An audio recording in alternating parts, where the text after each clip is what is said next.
The studio lights were hotter than usual, or at least that's how it felt the moment Denzel Washington settled into the chair across from Anderson Cooper. The set of 60 Minutes was famous for its calm authority, muted colors, measured tones, the quiet confidence of a program that had asked hard questions for decades. But that night, something hummed beneath the surface. Denzel's posture was relaxed, hands folded, expression thoughtful, the kind of composure that came from years of commanding rooms without needing to announce it. Anderson opened with warmth, praising Denzel's career, his influence, his longevity. The audience, watching from home, could almost believe this would be one of those reflective, legacy-defining conversations. Then the question shifted. Anderson's voice stayed even, but the words carried weight. He asked about responsibility, about whether artists who hold immense cultural power owed something more explicit to the public, especially in moments of social tension. It wasn't accusatory on the surface, but there was an edge, a suggestion that silence could be interpreted as complicity. Denzel didn't answer right away. He tilted his head slightly, eyes narrowing, not in anger, but in careful consideration. The pause stretched just long enough to make the control room uneasy. When he spoke, his voice was calm, almost gentle. He talked about choice, about the difference between living one's values and performing them. He said he believed actions mattered more than declarations, that a man's work in private often spoke louder than anything he could say on television. It was articulate, grounded, and deeply personal. For a moment, the tension eased.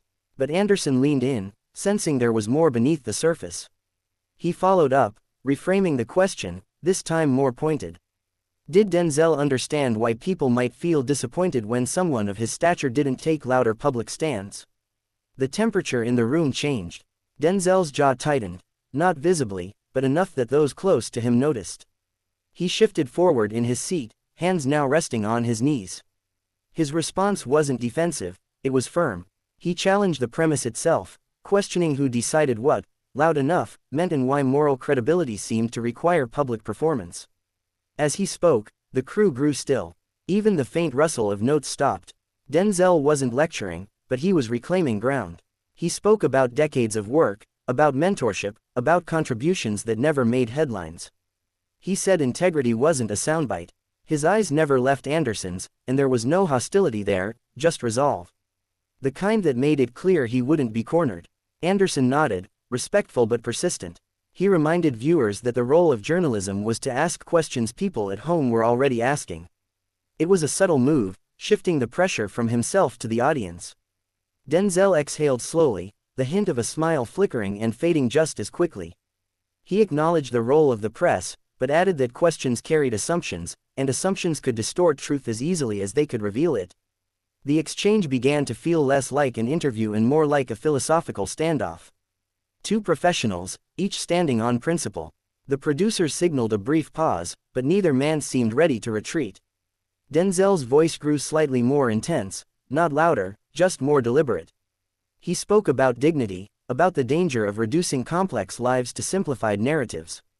He made it clear he wouldn't be positioned as an example or a symbol for someone else's expectations. In the control room, someone whispered about time. Another glanced at the rundown, already off schedule. Back on set, Anderson tried to steer the conversation toward common ground, but the momentum had shifted. Denzel's responses were no longer about answering questions, they were about setting boundaries.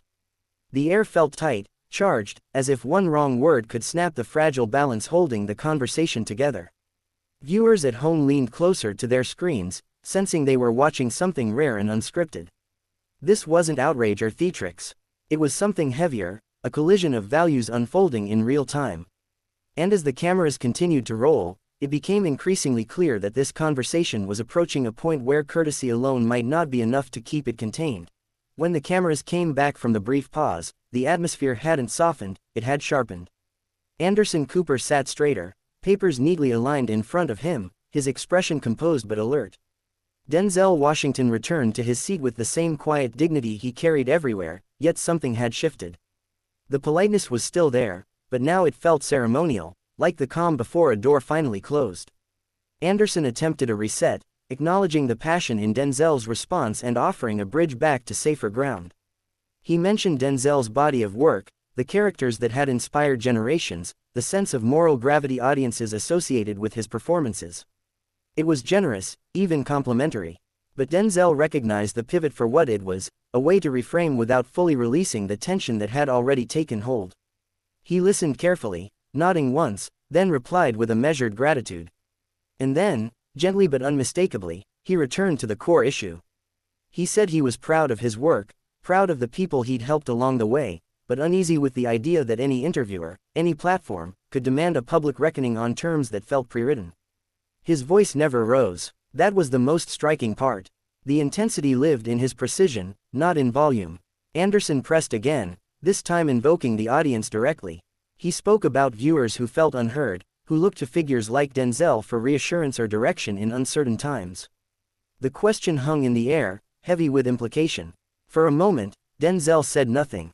He looked past the camera lights, as if addressing not the studio but something larger and less defined. When he finally spoke, there was a finality to it. He said leadership didn't always look the way people expected. That sometimes it meant refusing to perform morality on demand. That he had spent his life choosing when to speak and when to act, and he would not apologize for that balance. The room felt suddenly very small. A subtle movement near the edge of the set broke the spell. A producer stepped closer than before, her presence signaling urgency. Anderson noticed it too, flicking a glance off camera before returning his focus. He tried to wrap the exchange with professionalism, thanking Denzel for his honesty, suggesting they move on. But Denzel leaned forward slightly, signaling he wasn't finished, not with anger, but with clarity. "I think this is where I step out," he said quietly. The words landed harder than any raised voice could have. Anderson froze for half a second, surprised but composed. He asked if Denzel was sure, his tone respectful, almost concerned. Denzel nodded, already rising from his chair. He explained that he came for a conversation, not a positioning. That he respected the show, respected Anderson, but respected himself more. There was no shouting, no dramatic gesture, just a man standing in his truth. Security didn't rush in, no one touched him. The producers conferred in hushed voices as Denzel adjusted his jacket and offered a brief, courteous nod to Anderson. "Thank you for your time," he said, sincerely. Then he turned and walked off set, his footsteps soft against the studio floor but echoing louder than anything else that night. Anderson faced the camera alone, the empty chair beside him speaking volumes. With practiced composure, he addressed the audience, acknowledging the unexpected turn and reaffirming the show's commitment to tough conversations. His words were smooth, but viewers could see it in his eyes. This was not how the segment was meant to end. Within minutes, social media ignited. Clips spread, slowed down, dissected frame by frame. Some praised Denzel for setting boundaries, calling it a masterclass in dignity. Others defended Anderson, arguing that journalism existed precisely to challenge powerful voices. The debate spilled across timelines, talk shows, and opinion columns, each side convinced they'd witnessed something defining. But beneath the noise, there was a quieter recognition. What people had watched wasn't a meltdown or a spectacle. It was a collision of principles, unresolved and unapologetic. In an age of viral outrage, the restraint itself felt radical. By morning, headlines used dramatic language, walkout, clash, kicked off, but those who watched closely knew the truth was more complicated. No one had won, no one had lost. A line had simply been drawn, live on air, by two men unwilling to cross it. And long after the clips stopped trending, that empty chair remained the most powerful image of all, a reminder that sometimes the strongest statement is knowing when to leave the conversation.